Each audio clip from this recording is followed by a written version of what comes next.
third generation drop seat kit will shorten the installation time by 1.5 hours to 2 hours. On a street glide, it will lower the seat to the ground distance by 2 inches. On a standard, a classic, or an ultra classic, it will shorten the seat to ground distance by 3.5 inches.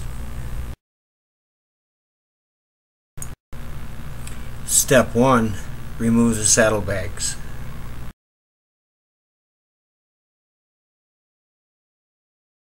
Step 2. Remove the plastic side covers. There are 3 pins located in each side cover which are pressed into rubber grommets in the front. Step 3. Remove the seat strap and the right and left front saddlebag mounting brackets which are located just in front of the rear shock absorbers. 40 amp maxi fuse and the fuse cover from the fuse box tray. Set them aside for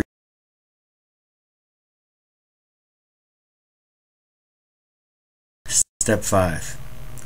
Remove the mounting screw at the rear of the seat. Lift the seat slightly and slide it to the rear in order to remove it from the bike. Step 6. Remove, if applicable, the right and left quick disconnect brackets used for the luggage rack and the backrest. Set them aside for reuse. Step 7. Remove the right and left strut covers. Step 8. Remove the antenna from the top of its mounting bracket located on the left bag rail near the top. Step 9. Remove the antenna cable from the bottom of its bracket. Cut the zip ties that are holding it to the saddlebag support rail and the fender strut.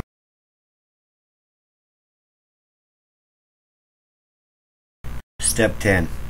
If your motorcycle has saddlebag guards and or rails, remove them at this time.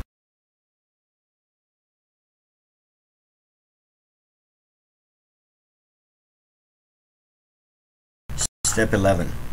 Disconnect the mufflers from the saddlebag support rails on both sides of the bike. Step 12. Remove the top right and left saddlebag support rail bolts, including the air shock fill valve on the left side of the bike.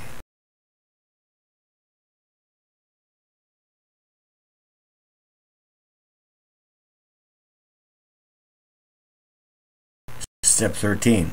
Remove the front frame tab bolt and the rear fender bracket bolt from the saddlebag support rail.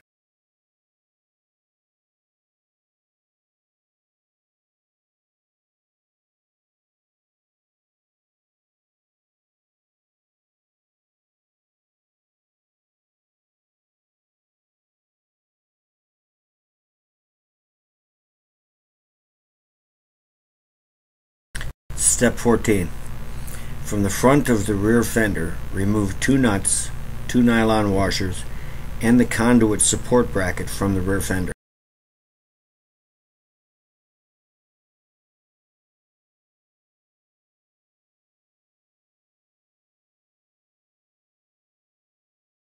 Step 15. Unplug the rear fender wire harness and remove it from the fuse box tray.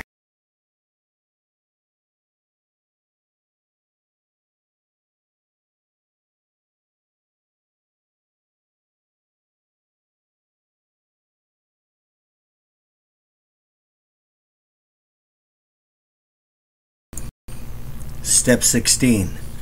Remove the rear fender. Loosen all 4 bolts holding the rear fender in, and then remove 3 of the bolts, leaving 1 finger tight. That way the fender won't drop down and scratch. You're going to reuse the rear fender. You want to be very careful with it. Once you get it in position, remove the last bolt and roll the fender to the rear, following the curvature of the tire, and then slide the fender out between the fender struts.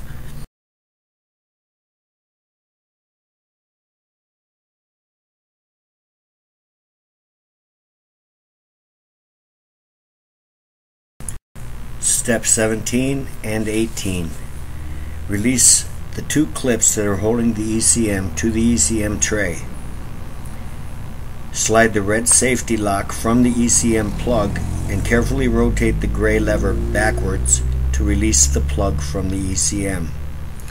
Being careful not to bend any of the pins on the ECM plug.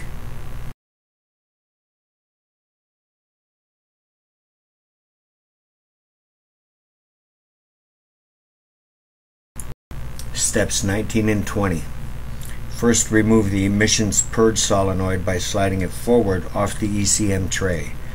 Step 20. Remove the 2 bolts holding the ECM tray to the frame and unclip the tray. Step 21. Disconnect the battery cables from the battery and using the factory supplied nylon strap, lift the battery from the frame and remove it.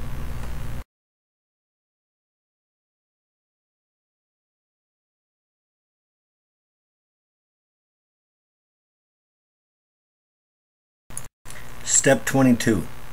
If you have ABS, at this time remove the 3 bolts holding the ABS module to the battery box. Release the rear wheel speed sensor from the battery box. Do not disconnect any of the brake lines and be careful. Step 23. Release the TSSM bracket from the battery box by pressing on the tab which is located inside the battery box. Steps 24, 25, and 26. Remove the TSSM from the bracket, unclip the 2 O2 sensor connectors from the bracket, and remove the accessory plug from the bottom right rear of the battery box. Step 27. Remove the right and left top rear rubber grommets from the stock frame subassembly. Step 28. Remove the data link connector, the P&A siren plug, and if applicable the ABS diode which is located directly below the data link connector from the fuse tray.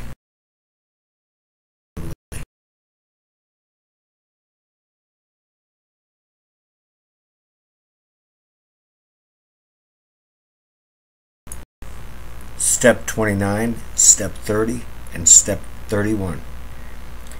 Cut the zip ties holding the fuse blocks and the wiring harness to the fuse box tray. Then remove the 2 bolts holding the fuse box tray to the frame. Release the tab from the fuse box tray and remove the wiring guard by rotating it back and up from the wiring harness.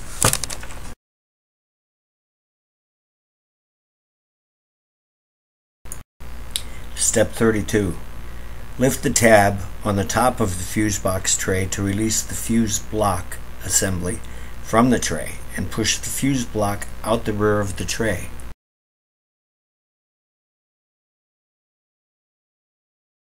Step 33. Press on both sides of the 40 amp maxi fuse to release it from the fuse box tray. Then remove the fuse box tray from the motorcycle.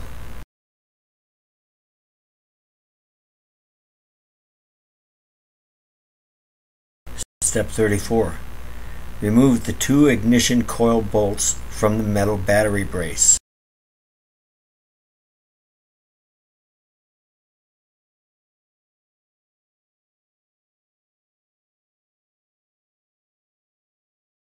Step 35.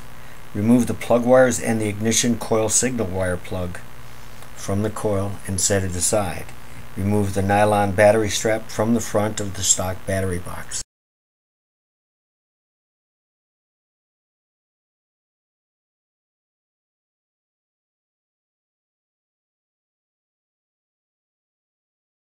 Step 36.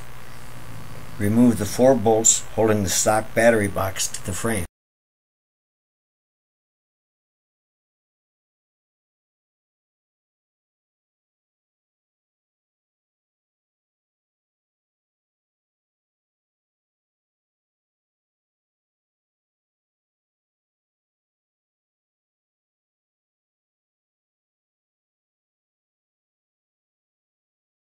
Step 37.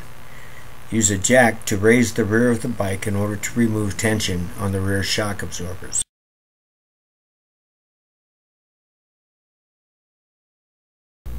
Step 38. Remove the air lines from the top of the shocks by pushing in on the red lock and pulling the hose out. Then use a 3/4 inch socket to remove the bolts from the top of the shocks. Rotate the shocks to an upright position.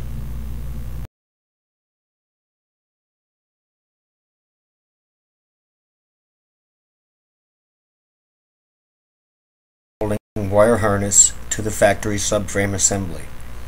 Remove the 2 top bolts and 1 bottom bolt on each side for a total of 6 bolts, holding the factory subframe assembly to the main frame.